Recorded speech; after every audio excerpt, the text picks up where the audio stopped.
ETF index mutual funds నేర్చుకుని stock మార్కెట్లో రాణించాలనుకుంటున్నారా? వెంటనే ఈ నెంబర్కి కాల్ చేయండి.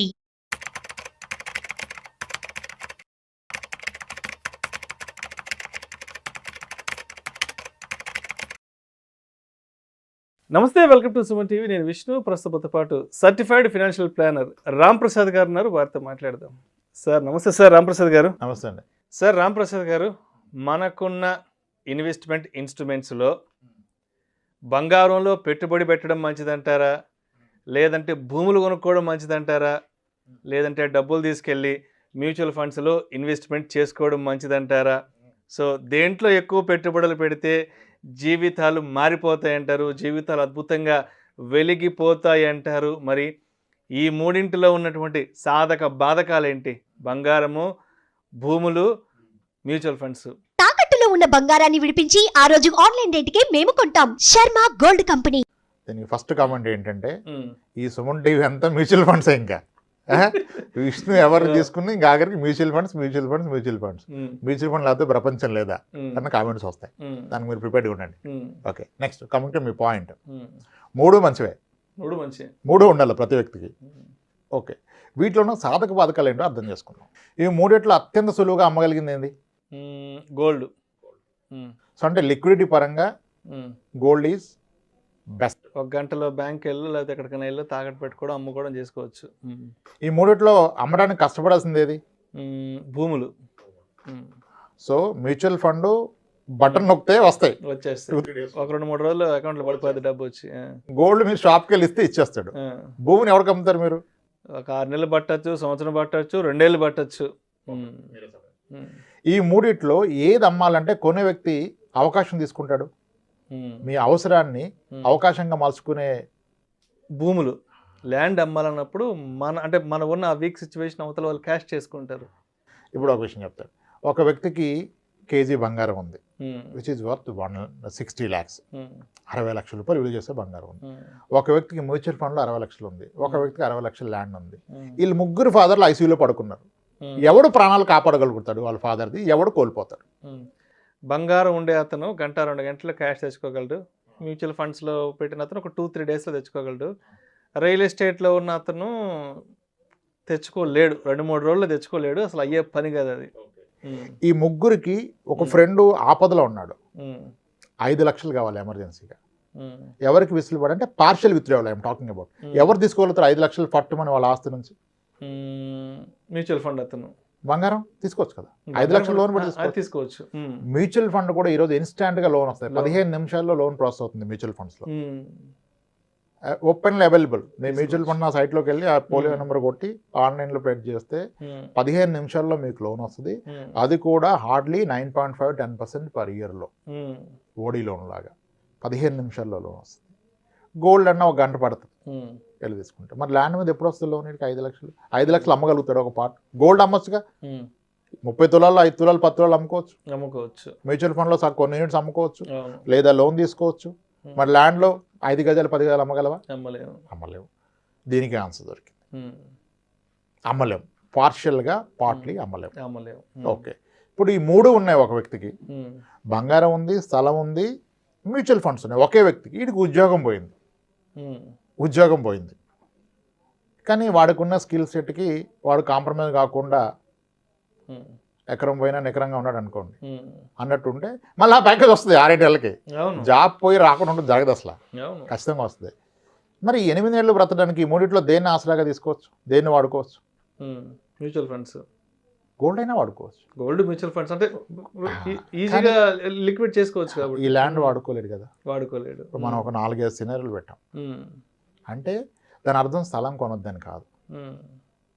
3 హోల్డ్ చేస్తే ప్రాబ్లం లేదు, ఓన్లీ స్థలమే పెట్టుకుంటే ప్రాబ్లం. ఇప్పుడు ఎమోషన్ ఎక్కువ సార్ స్థలం మీద. ఇప్పుడు ఒక వ్యక్తి స్థలం కొంటే కొన్నామంట కదా అంటే ఏం చెప్తారు సార్, అక్కడ ప్రపోజల్ రోడ్డు వస్తుంది, 60 feet రోడ్డు, దానికి ఆల్రెడీ డెవలప్మెంట్ వచ్చింది, వెంచర్ వచ్చేసింది, అందుకే ఇదంతా స్టోరీ. రియాలిటీ ఏంటి? నువ్వు పెట్టింది ఎంత, నీకు వచ్చేది ఎంత, అది మర్చిపోతున్నారు. ఆ పర్సంటేజ్ మర్చిపోయి మాడుతున్నారు. అరే వాడు కొన్నాడు డబుల్ అయిపోయిందంటే, వాడు ఎప్పుడు కొన్నాడు, ఎప్పుడు డబుల్ అయింది, వచ్చిన పర్సంటేజ్ ఎంత, అది వదిలేసి ఏమో స్టోరీ 60 feet రోడ్ వస్తుంది అంటే కొనొద్దంట్లా. 3 హోల్డ్ చేస్తే ఓకే. దేంట్లో ఉన్న రిస్క్ దాంట్లో చూడండి. ఇప్పుడు అందరు మళ్ళీ నెక్స్ట్ పాయింట్ ఏంటి సార్, మార్కెట్ క్రాష్ అయితే మ్యూచువల్ ఫండ్ పడిపోద్ది కదా.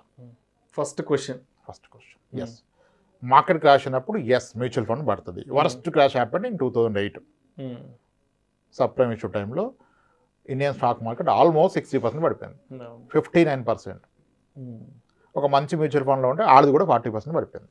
ఓకే, ఇప్పుడు కమింగ్ టు పాయింట్, ₹1,00,00,000 పెట్టాడు మ్యూచువల్ ఫండ్లో మార్కెట్ పీక్లో 2007లో, 2009 మార్చ్కి చూపించేసింది. ₹1,00,00,000 కాస్త 60 లక్షలు అయింది. 60 అవ్వదు, ఎందుకంటే ఫస్ట్ ఒక 1 year ర్యాలీ వచ్చి మళ్ళీ పడితే మేబీ 70 లక్షలు అవుతుంది. 70 లక్షలు అయింది. ఓకే, కానీ ఆ 70 ఆయనకు ఆ రోజు అందుబాటులో ఉంది. రైట్, 70 అయినా 70 ఉంది కదా. మరొక స్థలం ఉంటే, ఒక ఇల్లు ఉంటే, ఆ రెసిషన్ టైంలో మీకు బయర్ ఉన్నాడా? లేదు, అందరి పరిస్థితి అట్టే ఉంది ఫైనాన్షియల్గా, అందరూ ఇబ్బందులు. రెసిషన్ అంటే ఏంటి? ఉద్యోగాలు ఆర్థిక కోల్పోవడం, సంక్షోభం, ఇన్కమ్ తగ్గటం, జనాలు భయంలోకి వెళ్ళటం. ఆ భయంలో ఉన్నవాడు ఎవరైనా పొలాల స్థలాలు కొంటాడా? అంటే మీ ₹1,00,00,000 ఇంటికి కానీ మీ ₹1,00,00,000 స్థలానికి కానీ బయ్యర్ లేడు. దాని వాల్యూ ఆ రోజు 0 అయిపోయింది. అందరూ ఏమన్నారు, మార్కెట్ క్రాష్ అయితే ఏంటి, వరల్డ్ వార్ వస్తే ఏంటి? ఇప్పుడు మార్కెట్ క్రాష్ అయితే మ్యూచువల్ ఫండ్స్ పడిపోతాయి, రియల్ ఎస్టేట్ డాన్స్ చేస్తుందా పైకెక్కి? అది 0 అవుతుంది. అదే అర్థం చేసుకోవట్లా. సేమ్ గోల్డ్ పడదనుకుంటున్నారు, లేదు, గోల్డ్ పడుతుంది. 2012 నుంచి 2017 వరకు గోల్డ్ రేట్ చూడండి మీరు ఒకసారి గూగుల్ ఓపెన్ చేసి. 2012లో 31,000 ఉన్న గోల్డ్ ఇయర్ తగ్గుతూ పోయింది. 2017కి వచ్చింది 30,000కి, అది 26,000కి పోయింది 2 years తర్వాత. అంటే గోల్డ్ 5 years నెగిటివ్ రేట్ని వచ్చింది. ఎవరు నమ్మరు, దాన్ని క్రాస్ చెక్ చేసే ఓపిక లేదు. ఒక బ్యాంక్ మేనేజర్ వచ్చారు, గోల్డ్లో రిస్క్ ఉండదు కదా సార్ అన్నాడు. గూగుల్ ఓపెన్ చేసి గోల్డ్ హిస్టారికల్ రిటర్న్స్ ఓపెన్ చేశాను, చూపించాడు 12 నుంచి 17 వరకు చూడమంటే, సార్ మీరు కరెక్టే సార్ అండి, ఎలా చెప్తున్నా సార్ నా 2015లో సార్ గోల్డ్ లోన్ పెట్టిన వాళ్ళందరినీ పిలిచి మళ్ళీ డబ్బులు కట్టమన్నాం సార్, రేటు తగ్గిపోయిందని అన్నాడు. మరి ఆ బుర్ర ఉండాలి కదా నీకు, రేటు తగ్గిపోయిందని ఆ రోజు డబ్బులు కలెక్ట్ చేసుకున్నాడు, గోల్డ్ పడదని ఎలా చెప్తున్నావు నువ్వు? అంటే జనాలు చూసే విధానం తప్పు సార్. గోల్డ్ 5 ఏళ్ల పాటు తగ్గింది సార్, అప్పుడు ఎవడో వరి అవ్వాల. మ్యూచువల్ ఫండ్ 1-2 years తగ్గితే కనపడదు కాబట్టి భయపడి వెళ్ళిపోతారు. కొన్నిసార్లు ల్యాండ్ 10 ఏళ్ళైనా పెరగదు సార్, పెరగదు, అప్పుడు ఎవరు భయపడరు, అదే పెరుగుతుంది. కొన్ని ల్యాండ్స్ చెప్తుంటాం 5 లక్షలకు ఉంటే 5 లక్షలు ఎంత, 1,00,000 పెరిగింది 6 లక్షలు అయిందని చెప్తుంటారు. చాలా సంవత్సరాలు వెయిట్ చేస్తున్నాం, అదేమి అసలు పెరిగేటట్లేదు, ఇంట్రెస్ట్ పోయింది, దాని మీద అమ్మేద్దాం అనుకుంటా ఉంటారు. సో అది కూడా స్టాండర్డ్ కాదు. ఇప్పుడు మ్యూచువల్ ఫండ్ పడుతుందా? పడుతుంది. గోల్డ్ తగ్గుతుందా? తగ్గింది, కానీ ఎవరు ఒప్పుకోరు తగ్గింది. ఎందుకంటే గోల్డ్ కొన్న వ్యక్తి ఏం తగ్గింది, నా 20 తులాల బంగారం నాకు ఉంది కదా, తగ్గింది రేటే కదా అంటాడు. That is true. నీ 20 తులాల బంగారం నీకే ఉంది, దాని రేట్ తగ్గింది, నువ్వు అమ్మట్లేదు కాబట్టి తగ్గితే ఉపయోగం లేదు, నీకేం లాస్ లేదు, దాని బరువేం తగ్గదు. మరి మ్యూచువల్ ఫండ్లో నీ యూనిట్స్ ఏం తగ్గవు, నీకు అనేవి తగ్గింది, నువ్వు అమ్మితే తగ్గింది, లేకపోతే లేదు. ల్యాండ్ అయినా అంతే, తగ్గితే ఏం తగ్గింది, నీ 200 గజాలు నీకే ఉంది కదా, రేటు తగ్గింది. కానీ మూడింటిని సమానంగా చూడట్లే మనం. రిస్క్ మూడిట్లోనూ ఉంది సార్, కానీ when it comes to return mutual ఫండ్లో కాస్త రేటును ఎక్కువగా ఉంది. అండ్ ఫీజిబిలిటీ పరంగా మీ ప్రతి అవసరానికి ఆదుకోగలిగింది బంగారం కానీ మ్యూచువల్ ఫండ్ కానీ. ల్యాండ్ ఆదుకోదు. ల్యాండ్లో కూడా అద్భుతంగా పెరిగింది అంటారు. ఎస్, కొంతమంది స్థలాలు కొన్నారు, 3 yearsకి డబుల్ అయిపోయింది. కొన్ని మ్యూచువల్ ఫండ్స్ 1 yearకే డబుల్ అయినాయి. సో ఏది స్టాండర్డ్ కాదు, లాంగ్ టర్మ్ యావరేజ్ స్టాండర్డ్. నా అంచనాలో మీరు ఒక స్థలం కొని అన్ని బాగుంటాయి, మీరు మంచి ప్రైస్కి కొంటే 6 ఏళ్ళకి రెట్టింపు అవుతుంది. మీరు 30 ఏళ్ళ అయినా చూస్తే ప్రతి 6 ఏళ్ళకి రెట్టింపు అవుతుంది, ప్రతి 6 yearsకి రెట్టింపు. మీరు చూసారా వెంటనే రెట్టింపు అబ్బాబ్బా అంటున్నారు, ఏం అబ్బా అక్కడ 6 yearsకి డబుల్ అంటే 12%. 6 yearsకి డబుల్ అంటే rule of 72/6 is 12%. Gold long రేంజ్లో ఇస్తుంది 7 to 9, 10, 11 ఇస్తుంది. ఓకే, కానీ గోల్డ్ ఇప్పుడు 2012 నుంచి 17 వరకు తగ్గింది, ఎవడు గుర్తుపెట్టుకోడు. 17లో కొంటే 3,000 కొంటే ఇప్పుడు 6,000 అయిపోయింది కదా అంటాడు. ఇది అది గుర్తుపెట్టుకోరు. అందుకే రంట ఇప్పుడు సవరన్ గోల్డ్ బాండ్లో కూడా గ్యారంటీ ఎక్కడిది. ఇప్పుడు 2012 నుంచి 17 వరకు ఎలాగైతే గోల్డ్ తగ్గింది, అలా 5 years తగ్గితే సవరన్ గోల్డ్ బాండ్లో మీరు పెట్టిన దానికి తక్కువ వస్తుంది. వీడియోలు చేసుకోవడం బాగుంటుంది, కానీ ప్రాక్టికల్గా దేంట్లో రిస్క్ దాంట్లో ఉంటుంది. ఎస్, ఆ పడినప్పుడు మీరు రియాక్ట్ కాకుండా ఉంటే పెరుగుతుంది. కానీ ఇప్పుడు సవరన్ గోల్డ్ బాండ్లో మీరు అప్పుడు మీరు 8 years తర్వాత తగ్గింది తీసుకోవడానికి లేదు కదా, 8 yearsకి మెచ్యూరిటీ కదా తీసుకోవాలి. అదే మీరు ఫిజికల్ గోల్డ్ కొంటే మెచ్యూరిటీ ఉండదు, వెయిట్ చేయొచ్చు. ల్యాండ్ కొంటే 100 ఏళ్ళు ఆగొచ్చు, ఇటు పోయిందా కాగొచ్చు కదా. మ్యూచువల్ ఫండ్ కొంటే మీ ఇష్టం, పర్పస్ ఎప్పుడంటే తీసుకోవచ్చు. ఎస్, ఇలా ఆలోచించుకోవాలి. అలా అని మీరు కొనొద్దని చెప్పట్లా, మీకున్న నికరాశిలో ఒక పార్ట్ కొంత మేరకు పెట్టండి. మార్కెట్ పడితే, ప్రపంచ యుద్ధాలు వస్తే, కరోనా వస్తే అప్పుడు రియల్ ఎస్టేట్ ఏమీ లెగ్స్ డ్యాన్స్ వేయట్లేదు. రియల్ ఎస్టేట్ ఉన్న వాళ్ళు ప్రాణాలు కోల్పోతారు. మీకు ఒక ఎగ్జాంపుల్ ఇస్తాను దీన్ని, just to make it further clear. కరోనాకి ఒక 8 months ముందు ఒక క్లయింట్ కలిసాము, ఫైనాన్షియల్ ప్లానింగ్కి వచ్చారు. ఐసీ ఈజ్ చాలా వెల్దీ, రిచ్, అవసరమే లేదు ఆయనకు, అన్ని స్ట్రీమ్స్ ఆఫ్ ఇన్కమ్ ఉంది. ఆయిల్ ఫామ్ ఏదో ఉంటుంది అక్కడి నుంచి వస్తుంది, విపరీతమైన ఇల్లు ఉన్నాయి అక్కడి నుంచి వస్తుంది, ఇద్దరు వర్కింగ్, హై ఇన్కమ్, అసలు టెన్షనే లేదు లైఫ్కి. నేను ఇక ఏ టెన్షన్ లేని లైఫ్లో మళ్ళీ మ్యూచువల్ ఫండ్ తీసుకుని ఒక టెన్షన్ క్రియేట్ చేయడం ఎందుకు, అవసరం లేదు మీకు అని చెప్పి. ఎందుకంటే నిజానికి అవసరం లేదు, నిజానికి అవసరం లేదు. అదేంటి రాము నువ్వు ఇలా అంటావు, నా ఫ్రెండ్ నీ దగ్గర పెట్టాడుగా ఆయన పెట్టనిచ్చావు, నన్ను ఎందుకు పెట్టట్లేదు అన్నాడు. అరే ఆయనకి ఏముంది, 2 లోన్లు ఉన్నాయి అంతే, ఆయనకి ఏం లేదు, మీకు అన్నీ ఉన్నాయి కదా, మీకు ఎందుకు అన్నా. లేదు నేను ఐ వాంట్ ఇన్వెస్ట్ అన్నారు. పర్ఫెక్ట్ సార్, మరి రిస్క్ అయితే ఉంటుంది అన్న. అంటే రిస్క్ ఫ్రీ కూడా ఉంటాయి. Mutual funds are not just equity funds. Mutual fund starts from where, over night fund, ఒక రాత్రికి డబ్బులు పార్క్ చేయొచ్చు. Liquid fund, ultra short duration fund, short duration fund, gilt fund, credit risk fund, ఇవన్నీ debt. మళ్ళీ ఈక్విటీలో 100 కేటగిరీలు, మళ్ళీ hybrid equity, balanced advantage, hybrid equity, multi asset, ఇవన్నీ ఉన్నాయి. సో ఇన్ని రకాలు ఉంటాయి సార్. మరి మీరు అగ్రెసివ్ వెళ్దామంటే నేనైతే మీకు అగ్రెసివ్ కూడా హైబ్రిడ్ ఈక్విటీ రికమెండ్ చేస్తాను. లంసమ్ అని కదా, లంసమ్ ఎప్పుడు ఈక్విటీలో పెట్టినవా నేను ఎవరిని. ఎందుకంటే మీరు లాంగ్ రన్లో చూస్తే equity fund, hybrid equity fund almost same returns ఇస్తున్నాయి. Hybrid equity funds beaten Nifty 50 index with huge margin. There are funds, అంటే మన పేర్లు చెప్తే మళ్ళీ ట్రాప్ అవుతారని చెప్పాలి. ఓకే, అలా వాటిలో పెడదామన్నా. సరే పెట్టండి, నాకేం టెన్షన్ లేదు, మీరు 40% పడ్డా నాకు ఓకే అన్నాడు. ₹1 ఇచ్చాడు, పెట్టాం. సరిగ్గా ఫస్ట్ లాక్డౌన్లో 25% కొట్టేసింది. అంటే అంతకుముందు పెరిగింది కాస్త మళ్ళీ తగ్గి 80 లక్షలకు వచ్చింది. 1,06,00,000 దాకా పోయింది కాస్త 83-85 లక్షలకి ఏదో వచ్చినప్పుడు ఫోన్ చేశాడు. అర్జెంట్ రామ్, నాకు ఒక 20 లక్షలు కావాలన్నాడు. ఏం మాడుతున్నారు మీరండి, ఏం మాడుతున్నారు ఏంటి, నాకు మెడికల్ ఎమర్జెన్సీ, నాకు కావాలి, నా డబ్బు ఉంది, ఎప్పుడైనా తీసుకొచ్చినది ఇవ్వన్నాడు.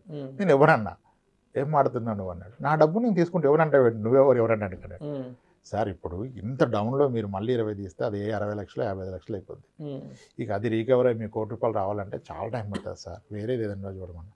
ఏమీ లేదు రామ్, ఎక్కడ నాకున్న ఆస్తుల్లో డబ్బులు వచ్చే మార్గం లేదు, ఇది ఒక్కటే కనపడుతుంది, నాకు కొట్టేసే రిడెంప్షన్ అన్నాడు. రిడెంప్షన్ కొట్టినా 3 days అవుతుంది సార్ అన్న. అరే ఏదైనా మార్గం లేదన్నాడు. లోన్ కొట్టేద్దామన్నా. ఏదన్నా చేయి బాబు, నాకు డబ్బులు వస్తే చాలన్నాడు. కొట్టేశావు. 20 లక్షలు అడిగితే 28 లక్షలు కొట్టా, తీసుకున్నాను. 10 రోజుల్లో మళ్ళీ 10 లక్షలు వెనక్కి ఇచ్చాడు. 20 సరిపోయింది సార్, తీసేసుకున్నాను. ఇప్పుడు చూస్తా చాలా ఎక్కువ ఉంది ఆయన పెట్టిన దానికన్నా, లోన్ క్లోజ్ చేస్తే కూడా. ఈ వెసులుబాటు ఉంటుందా? అది ఇలా దాన్ని పూర్తిగా ఓపిక్గా అర్థం చేసుకోవాలి. దానిలో రిస్క్ చూడాలి. 40% పడుతుంది. Mutual fund can go down by 40%, 40%. Real estate at some time will be absolute zero.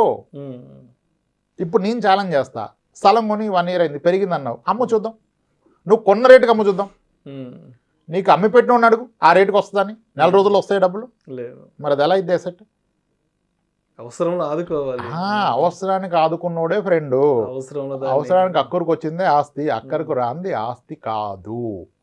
So ఎంత మేరకు అంత మేరకు పెట్టుకోండి. ఎమోషన్తో తీసుకోవద్దు నిర్ణయాలు. మనకి ఎమోషన్ తప్పితే ఇంకేం ఉండదు. పక్కనే ₹3 తక్కువకి వస్తే కొనేస్తాడు, ఉరకటమే. ఇంకా ఆలోచించుకోవాలి కదా, నీకున్న ఆస్తి ఏంటి, నీ ఆదాయ మార్గాలు ఏంటి, నీ బాధ్యతలు ఏంటి, ఎవరెవరు ఆధారపడినారు. ఒక ఎమర్జెన్సీ వస్తే ఏంటి పరిస్థితి, నువ్వు మేనేజ్ చేయగలవా? అన్నీ ఎక్కడ పెడుతున్నావు? సో అందుకని I was never against gold. Gold ఉంటే ప్రశాంతంగా నిద్రపడుతుంది. గోల్డ్ ఎంత ఉంటే అంత ప్రశాంతమైన నిద్రపడుతుంది. ఇంట్లో ఒక రెస్పెక్ట్ ఉంటుంది. గోల్డ్ కొనండి, వాడు వైఫ్ని ప్రేమిస్తున్నట్టే. ఎంతో కొంత కొనండి అని చెప్తా. మీకు ఏం తెలుసు గోల్డ్ అంటే?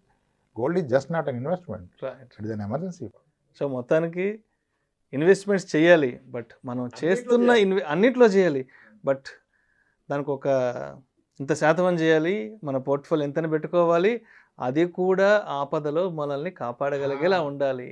అవసరానికి అక్కడికి రాను, 1 గంటలోనో 2 గంటల్లోనో 1 రోజులోనో 2 రోజుల్లోనో దాన్ని లిక్విడ్గా మార్చుకోగల అవకాశం ఉండగలగాలి. అండ్ నీ ఎమర్జెన్సీని అవతలోడు అవకాశంగా తీసుకోవద్దు. ఇప్పుడు నా కూతురు పెళ్ళి ఉందంటే బంగారం సంగరెట్టుకోమని ఆవిడ అడగడం. బాబు ఈరోజు మార్కెట్లో ఎంత ఉంది, నీది ప్యూరిటీ ఎంత ఉంది, ఇంత తీసుకో. నాకు అర్జెంట్ రా బాబు కావాలంటే మ్యూచువల్ ఫండ్ నీకు అవసరం కదా తగ్గించడు. అక్కడ ఎన్ఏవి కనపడుతుంది, కొట్టుకో వచ్చేస్తాయి. కానీ మిగిలిన దానికి రాదే. ల్యాండ్ ఎట్ట కాదు.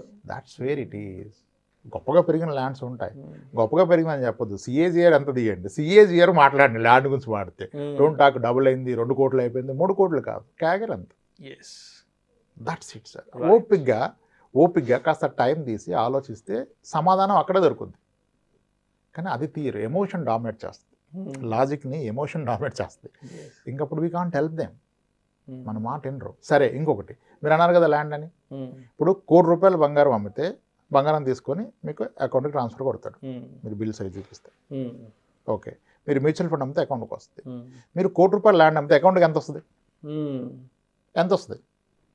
అకౌంట్లోకి వస్తుంది మొత్తం? లేదు, కష్టం. మరి ఇది కొన్న అతను ఏమన్నాడు, ఇప్పుడు 15 లక్షలు ట్యాక్స్లు ముందు వైట్ అవుట్ ఇస్తున్నాడు పూర్తిగా. ముందు వైట్ అవుట్ కదా. ఇప్పుడు 15 లక్షలు ల్యాండ్ కొని 20 ఏళ్ళు ఆగితే ₹1 కోటి అవుతుంది.